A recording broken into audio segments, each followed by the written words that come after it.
I know that in practice, as two poets, you'll be able to make it work because you've just got a vibe with each other. Right. But that isn't always the case with people who are poets or writers. Right, you know, right. How did this literary friendship begin?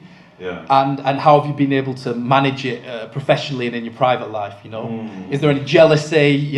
Envy? Do you have arguments? Does it get tense sometimes? Okay, full disclosure, yeah, we argue sometimes. Yeah. But I think we argue, I think we sort out, well, first of all, we weren't friends. Not like we were enemies. We were just artists in an artistic space called spoken word or poetry. And I remember Roger approaching me, he was approaching me Malika, and I think that was about the time they were starting to think of the idea of forming a collective, a writing collective, to help writers. I think that was the time they were, this is what I assert, Malika's Kitchen, which is like a writing collective where we bring food, we read work from writers, contemporary writers, we workshop it, and then we write our own work. That was Malika's Kitchen, and I remember him approaching me. This is the first time in my mind I recollect an entity called Roger Robinson. And he says, "Are you a poet or a writer?" And I think for me that was it was like a tuning fork moment for me, because I don't think like a lot of times we live our life and we're just being who we think we're being. But when somebody actually addresses you and gets you to look at yourself in the mirror, and I think for me that was a shift. Because I think the spoken word space is an amazing space, it's a great space, but how does it allow you to develop as a writer? And I think he was the first person, because you can do very well in the spoken word arena, but he was the first person to actually see the writer in me. I don't know if that makes sense. I remember meeting Nick for the first time. I went to this show that I didn't want to go to, and because it just so happened I was close. It was Tottenham Court Road, and this guy, he just came up to me and he was just like, I was just in a magazine. I think it could have been Trace actually. Oh yeah, Claude Panitsky's Trace. Yeah, I was in Trace magazine, and they had a really nice portrait of me, and he had seen it, and he came up to me, he just like, "Yo, congratulations on the Trace magazine shoots." And part of me was just like, "Who is this guy? Did I meet him before?" He was so friendly. I was like, "Have I met this guy before?" And I'm a stand-up. I was like, "Oh man, thank you." He said, "Yo, I'm gonna read. Are you gonna stick around to see it?" And because he said that, I'd stick around. No.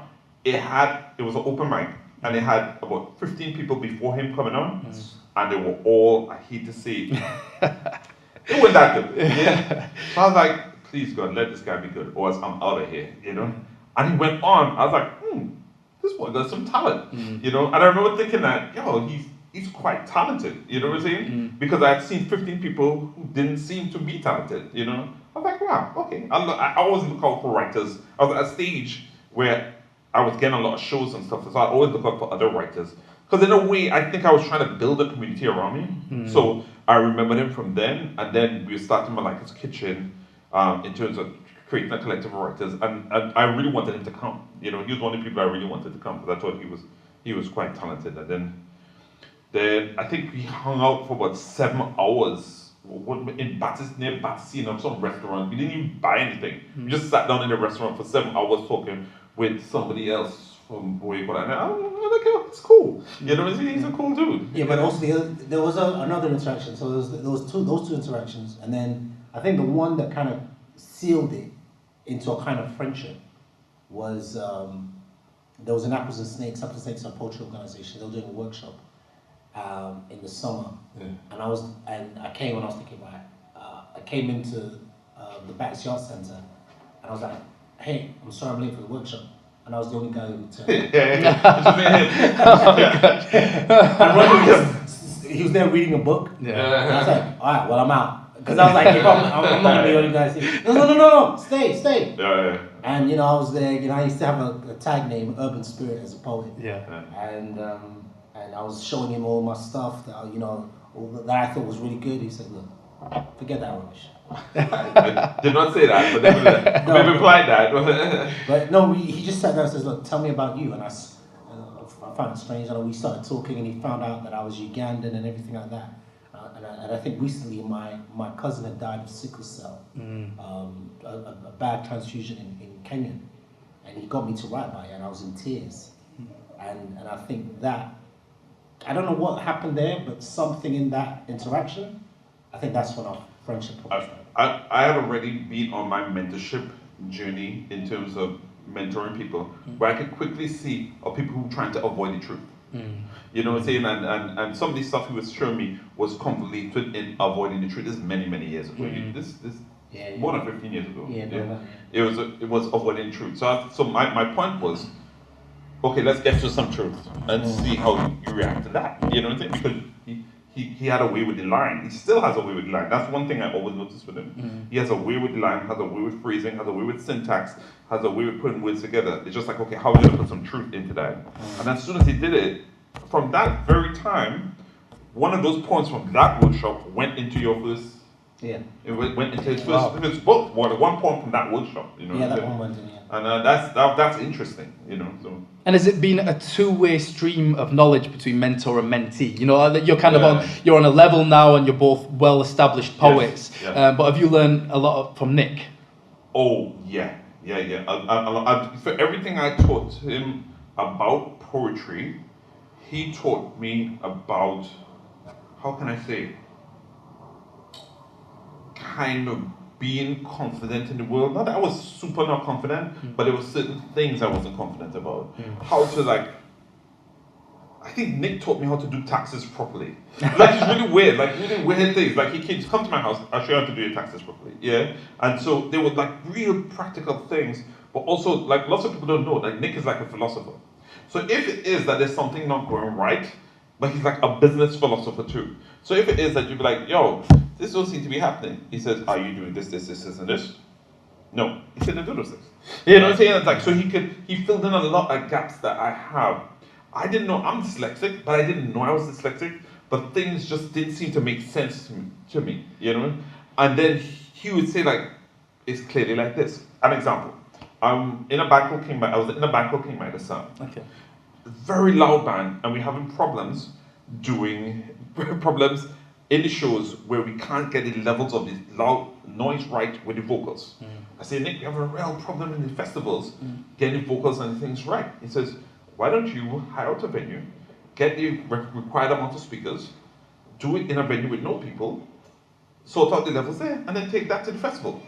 Simple. Yeah. None of us can think about it. And that's what he's really good at. The tweaking of things to make it better, but even your life.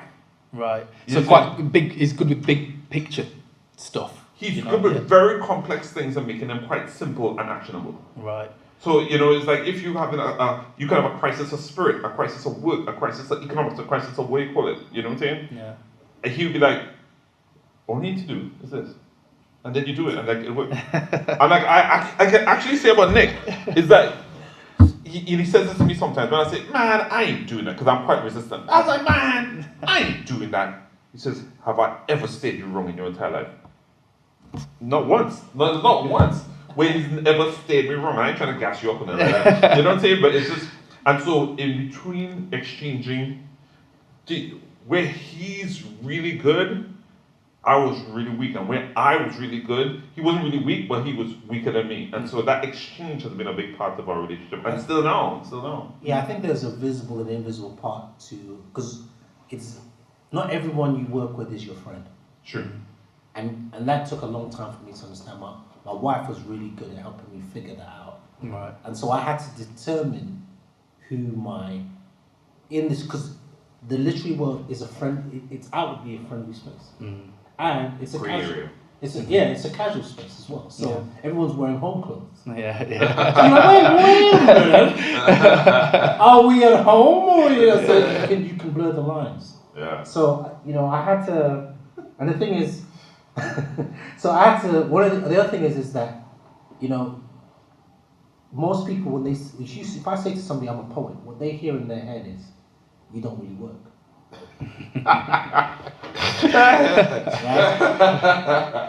So Roger and I think there was a point at which we had a conversation. I think this is when we were doing work for creative partnerships, and we were like, we have to start taking ourselves seriously, otherwise nobody will. Yeah. And so there were many things we had to ask each other really hard questions about how we approach our work. Are you really writing? Are you really reading? Is what you're doing actually making money? What do you waste time doing? And I think because we were willing to ask each other those hard questions. Right, and we give each other permission to. Yeah, like permission. So like Roger's like, I don't know if you know this, but sometimes I'm late. Yeah. You know? Not you were late for today or anything. No. Yeah. But like you need somebody who can hold you to account in every area. So like, you know, there were simple things like, you know, if I've said something out of turn to anyone, Roger will be the first one to pull me up and say, you need to clear that up today, right now. Whereas you can, you know, because we live in this kind of casual space called the arts, you know, people think that we have permission just to be, you know, erratic and whatever, and we don't. We hold each other to account, and I think that's how the friendship formed. Yes. But also, we had to separate that out from, okay, this can be very fun, but also, what is the work done? What work are we doing today? And I think that's how it stayed that way. We give each other permission to call each other out, but also at the same time, we give each other permission to encourage. And I was saying this because otherwise, what happens to the black writers, they become, Roger was talking about this yesterday, they become obscure.